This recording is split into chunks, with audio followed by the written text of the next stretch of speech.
Well, I've got some good news and some bad news. The good news is Justin Trudeau is speaking in Switzerland at the Slava Ukraini Convention, or whatever the hell they want to call it.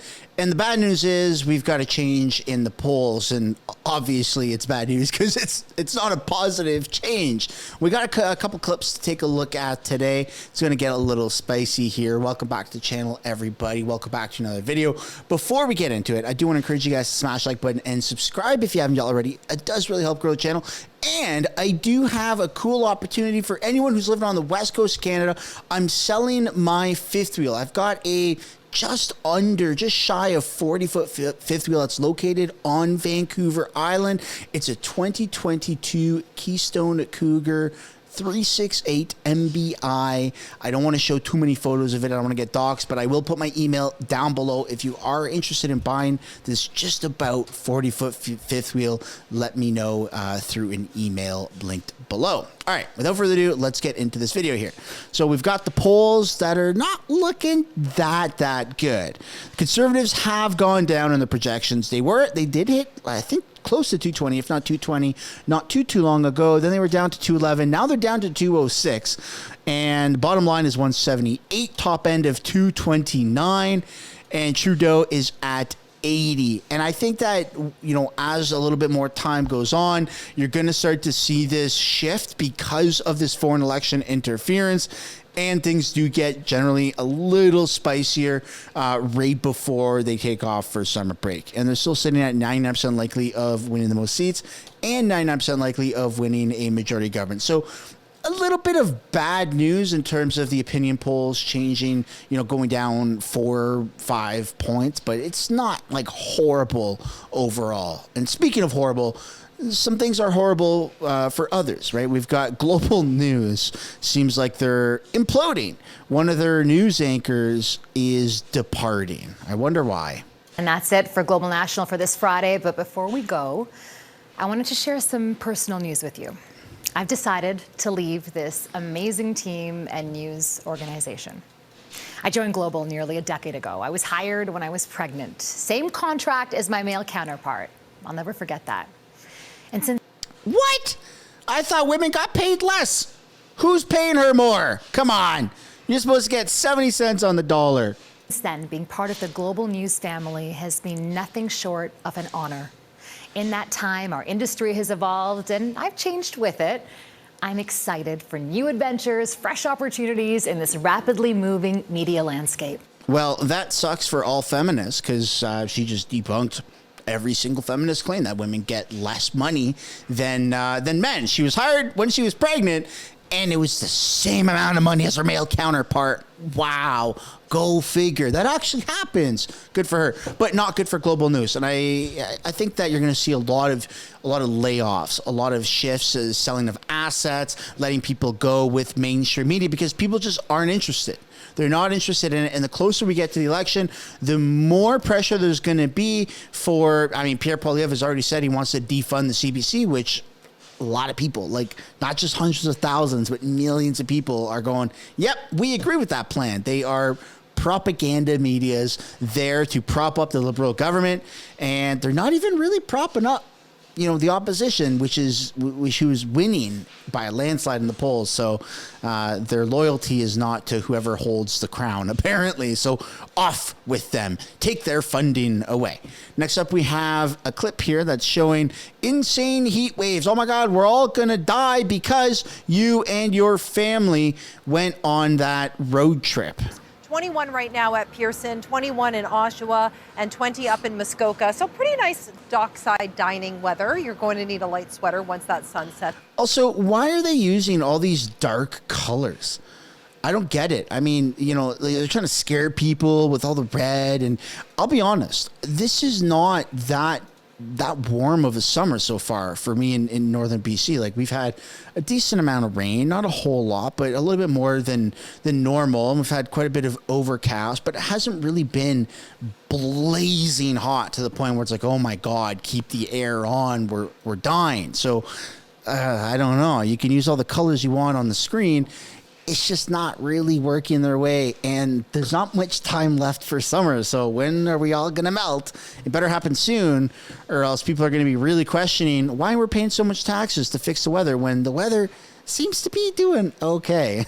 Let me know down below in the comments what you guys think about that. Hurry up, buy electric vehicles. We're all going to die. Don't you dare go on that family road trip. All right, next up we have Justin Trudeau, who at the Save the Ukraine summit in Switzerland, he's saying close to 20,000 Ukrainian children have been taken from their homes, from their families, by Russia. As a father, I can't imagine their parents' pain. We will bring them home. So you're going to hear more about this later on in the video when we take a look at Justin Trudeau's speech about Ukraine in Switzerland, where he kind of threatens Putin, which is ballsy, but it doesn't really mean anything because Canada can't actually do anything to Russia, and we haven't really been doing anything to Russia, even with all these sanctions we've imposed. Speaking of imposed, wow, happy Father's Day, I guess. Happy Pride Month to these two. This is unusual. I was in the military. I've played sports. I've had brothers, and I've never once taken a bro photo like this. That's kind of weird, but it is Pride season, so I guess we'll let it fly. Next up, we have having a peace conference in Switzerland about Ukraine and not inviting Russia is bizarre.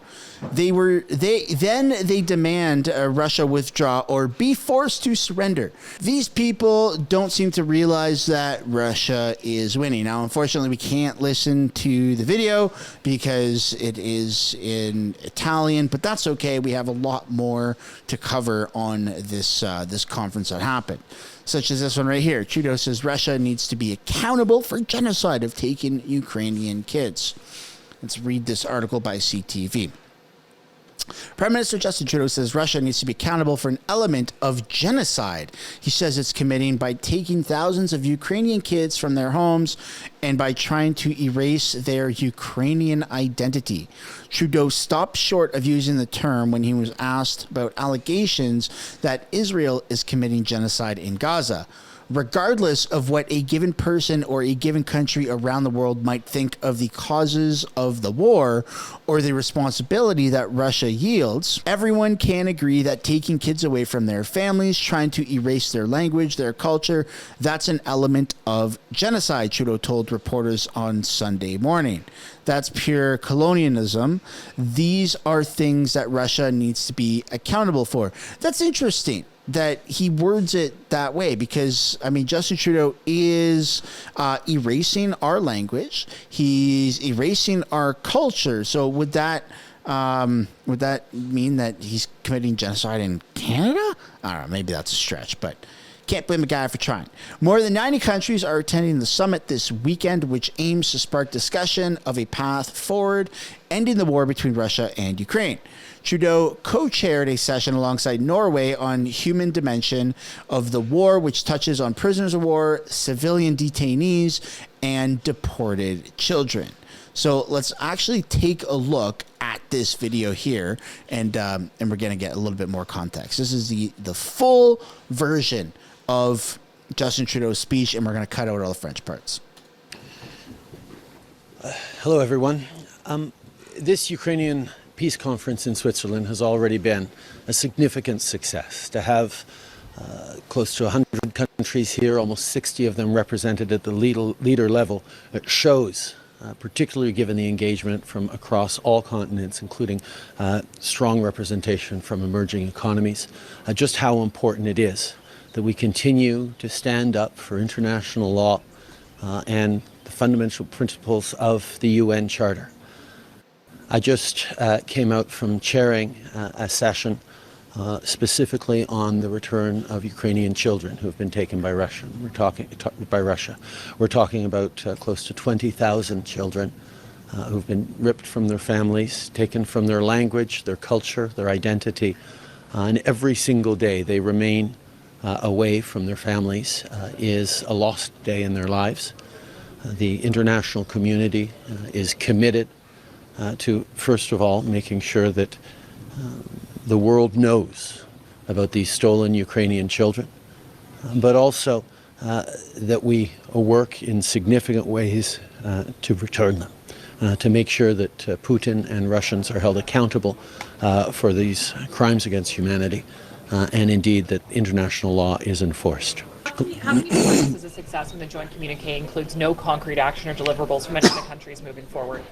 I think the first piece of the success of this is really seeing 100 different countries come together from all corners of the world, including almost 60 people at leader level, to lean in on the defense of international law and the importance of the UN Charter, territorial integrity, sovereignty, these foundational principles that matter deeply. And then on the three issues that are being highlighted here, these are issues that the world can agree on, that Russia needs to be held to account for. Nuclear security, because that involves us all. The dangers of an accident, of an escalation, would be significant not just for Ukraine but for the entire continent. And that's why we're talking about that. Food security. We've seen over the past years rising food prices and shortages around the world that are a direct consequence of this war in Ukraine. By Russia, and that's a topic that can bring together the world. And finally, as I said, on the close to 20,000 children taken by Russia from their families, their language, their homes, their communities, their culture, is something that people around the world can agree on must end, and those children must be returned. That is a significant response.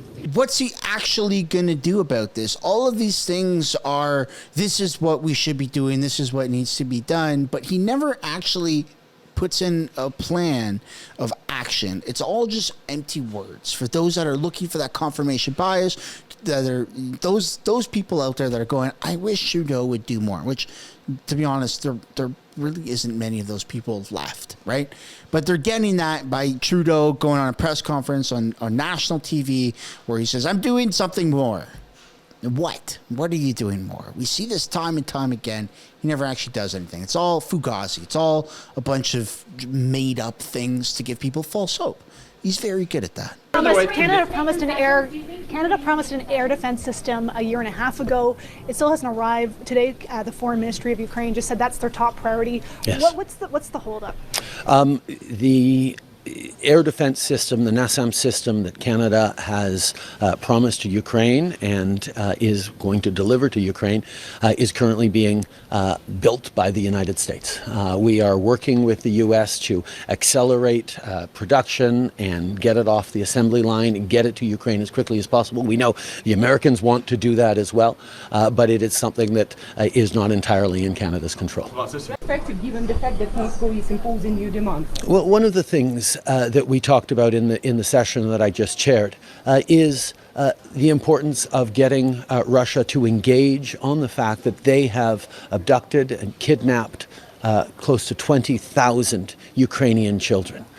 Regardless of what a given person or a given country around the world might think of the causes of the war or the responsibilities that Russia wields, everyone can agree that taking kids away from their families, trying to erase their language, their culture, that's an element of genocide. That's pure colonialism. These are things that Russia needs to be accountable for and needs to engage with the international community, whether it's the UN, UNICEF, whether it's the Red Cross, working with religious organizations. There needs to be accountability for this and so many other things. Military trainers, what are the right conditions? What are the right conditions for Canada to resend military trainers to Ukraine as France is preparing to do so? They clearly seem ready. En français d'abord. Why would you? He asked the question in English. Why would you try to answer in French first? This guy's a loony bin. All right. Sorry. There was a question on the issue of training.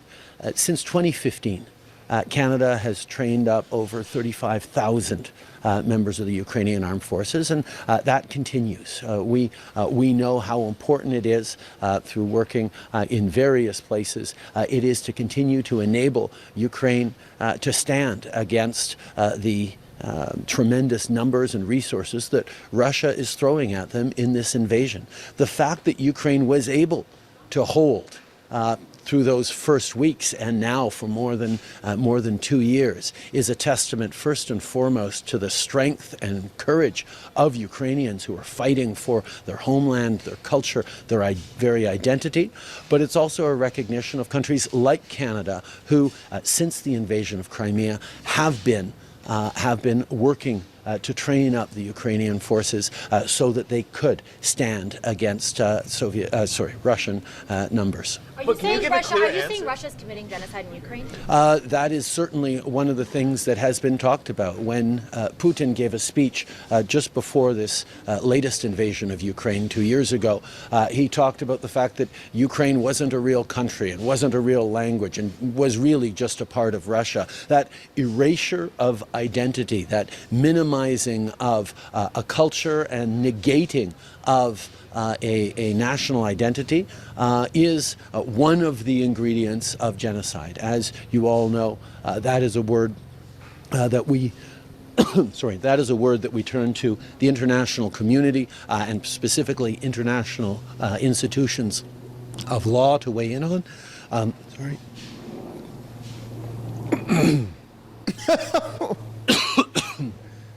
What is going on? The issue of genocide is one to see determinations by international law and proper institutions. But certainly there are elements here that should concern all of us around what Russia has said and what Russia is doing. You know what that was? That was the water. Is it a juice box water bottle thingy? That's what came back to haunt him right here as he's choking. It was just the juice box water bottle thingy. He didn't use the right pronoun for this juice box water bottle many years ago, and that's what came back to bite him in the ass. I've never seen this.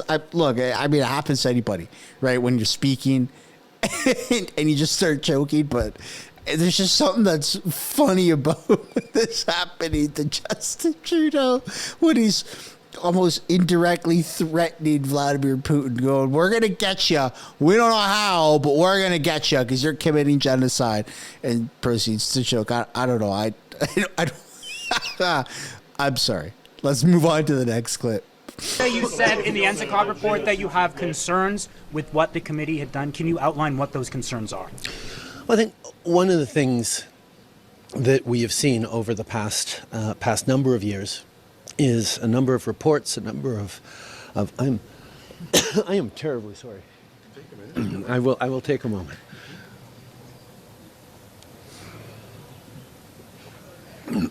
Step away.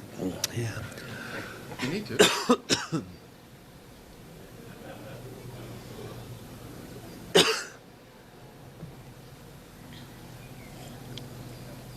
Take your time, buddy. At least Doug Ford swallowed. At least Doug Ford swallowed? What? No, I don't need more. What the fuck is happening? He has to go off. Wow. He's got to get his composure together. Over the past number of years, Canada has brought in a significant number of measures and institutions and programs to counter foreign interference, from the creation of the National Security and Intelligence Committee of Parliamentarians to a strengthened National Security Oversight Agency to elections monitoring by top public servants and specific focus on democracy and elections by our intelligence communities. We've also had now two different inquiries into it, one from the Special Rapporteur, one an ongoing foreign interference inquiry. All of those elements together are contributing to a fuller picture that Canadians have, and all of us have, on the reality of foreign interference by many different countries into our democracy, as are happening around the world. Many of those conclusions and reports are varied in the conclusions they draw, in the level of assumptions and conclusions they make around what they say. The government has already highlighted there are a number of the conclusions of the National Security and Intelligence Committee of Parliamentarians report that we don't entirely align with. And that actually is demonstrated by the fact that, two party leaders, both Elizabeth May and Jagmeet Singh, who read that report in its entirety, come to differing conclusions on the interpretation of what it means. That demonstrates that there is a certain amount of responsibility that party leaders have to engage with this, which highlights that the decision by the Conservative leader and the leader of the official opposition to not get a security clearance, to not choose to even read the unredacted report before engaging in political attacks and oversimplifications is not responsible leadership. So we're going to continue to engage in a responsible way on this very, very important issue, and we thank and support the work done by NSICOP, even though some of the conclusions, as was highlighted by Minister LeBlanc, are not conclusions that we draw based on the actual evidence and intelligence that was received. But can you be clear on this point? I can't get over the fact that we almost watched Justin Trudeau choke on water and die during a press conference. This is you can't make this up, folks. You can't make this up. It's very unusual that you have a disagreement between mainstream media analysts and the Justin Trudeau, the current prime minister. And what he just said is where you have a massive wedge even between those two groups. Mainstream media has come out and they've said it doesn't make any sense for Pierre Poilievre, the leader of the opposition, to look at that briefing because then it would silence him. And right now, he can talk about as much as he wants without any real repercussions, and he can keep prying until eventually somebody cracks and slips up, and then it's not on him, it's on whoever did that. Mainstream media has come out and they've said this. Tom Mulcair has come out and he said this. Justin Trudeau is now disagreeing with his overlord propaganda media outlets, which is very unusual, which tells you this whole thing kind of reeks. Clear on this point, right? Yes. Is Canada open now to putting military trainers in Ukraine? Can you be clear on this point?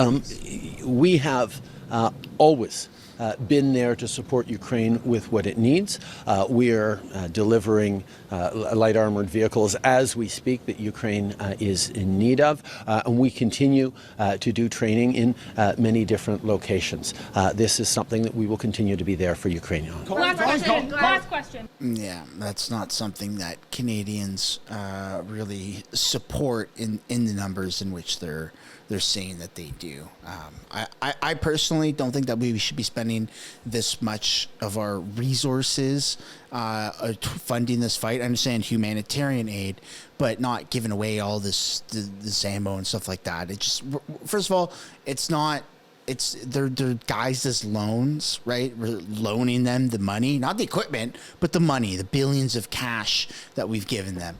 How are we going to get that money back ever? They're a war-torn country. They're going to be forever in debt to us, but we're never actually going to get that money back because how are they? They border Russia, so it's a warmongering prime minister, a warmongering government, and it seems like all of NATO is just warmongers. Instead of calling for ceasefire, they're complicit in this genocide by contributing to the war. Very bizarre behavior. But anyways, I'd love to know. We're going to leave it off on a high note. I'd love to know what you guys think down below in the comments about Justin Trudeau almost choking to die from the juice box water bottle thingy. That's from an old press conference from many years ago. I believe it was during the coup or something like that, where he said that about a juice box. He called it or maybe it was a canteen, right? Like a thermos. He called it a juice box water bottle thingy. This guy's so freaking weird, man.